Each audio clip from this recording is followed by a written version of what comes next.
In 1961, a scientist put an ordinary person in a room and told them to press a button. The button sent an electric shock to a stranger in the next room. The stranger screamed.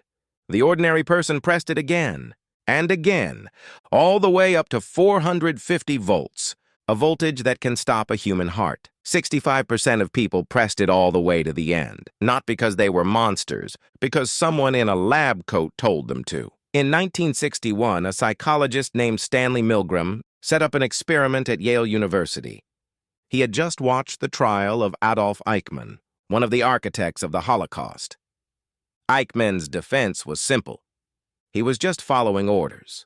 Milgram wanted to know if that was actually possible. Could ordinary Americans do what ordinary Germans had done? He recruited 40 men through a newspaper ad. Clerks, engineers, teachers, salesmen. Each one arrived and was told this was a study on memory. They were assigned the role of teacher. In the next room sat a learner, strapped to a chair. The learner was an actor. The teacher didn't know that. Every time the learner got a question wrong, the teacher was instructed to press a button, delivering an electric shock. Each wrong answer increased the voltage. The buttons were labeled: slight shock, moderate shock, danger, severe shock, and at the end, simply X, X, X. The learner wasn't actually being shocked, but the teacher heard everything: grunts, protests, screams, silence, and every time the teacher hesitated. The experimenter in the lab coat said 4 things. Please continue. The experiment requires that you continue. It is absolutely essential that you continue. You have no other choice. You must continue. Before the experiment ran, Milgram asked psychiatrists to predict how many people would go all the way to 450 volts. Their answer: 1 in 1,000, maybe 1%. The kind of person who does that must be deeply disturbed. They were wrong.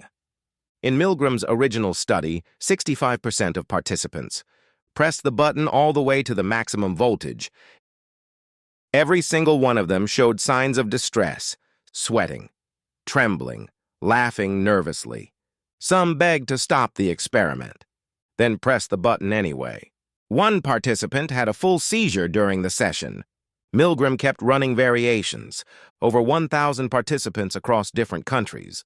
The result barely changed. When the authority figure left the room, compliance dropped. When the learner was in the same room, it dropped further. But it never reached 0. Some people kept pressing even when they could see the pain. In 2009, psychologist Jerry Berger replicated the study at Santa Clara University, updated for modern ethics. He ran participants up to 150 volts, the point where, in Milgram's original, most people first demanded to stop.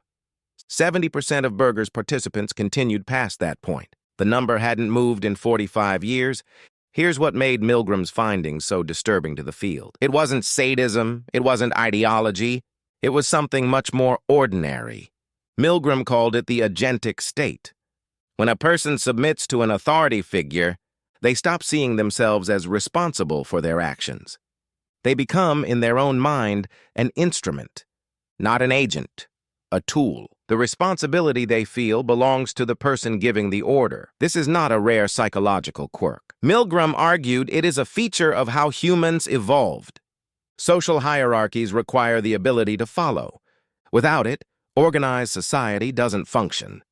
But that same mechanism, in the wrong hands, is how ordinary people become instruments of atrocity. The soldiers who carried out the massacre at My Lai, the guards who ran the Abu Ghraib prison, the call center workers who ran financial scams. Because their supervisor said the quotas had to be met. Different scales, the same mechanism. Milgram himself said something that nobody quoted enough. He said ordinary people, simply doing their jobs, and without any particular hostility on their part, can become agents in a terrible, destructive process. So here is the question you probably don't want to answer. What would you have done? Most people, when they hear about Milgram, immediately assume they would have walked out, that they're different, that they have stronger principles. Milgram knew this. He called it the "I wouldn't have done it" bias. He pointed out that the people who pressed the button also thought that about themselves before the experiment. Think about the last time someone in authority told you to do something that made you uncomfortable. Maybe a manager, a doctor, a system, a policy. Did you push back? Or did you find a way to justify it? We do this constantly and invisibly. We tell ourselves the institution knows best, that it's not our place to question, that someone else will speak up if it's really wrong. That is the agentic state, alive and well, in all of us. The good news, and Milgram buried this, is that it is not fixed. In variations where one other participant refused to comply, the compliance rate dropped from 65% to just 10%. One person, saying no out loud. That's all it took to change the behavior of the entire room. Authority is powerful, but it is not inevitable. The variable isn't your personality. It's whether someone in the room has already broken the spell. Milgram spent the rest of his life defending the experiment. Critics said it was unethical, that it caused lasting trauma. He said it was less traumatic than simply existing. In a world where this is how humans behave, the experiment has been called cruel. What it revealed is crueler. There is one thing Milgram never fully explained: the 35% who refused. Who were they? What made them different? That question is still open.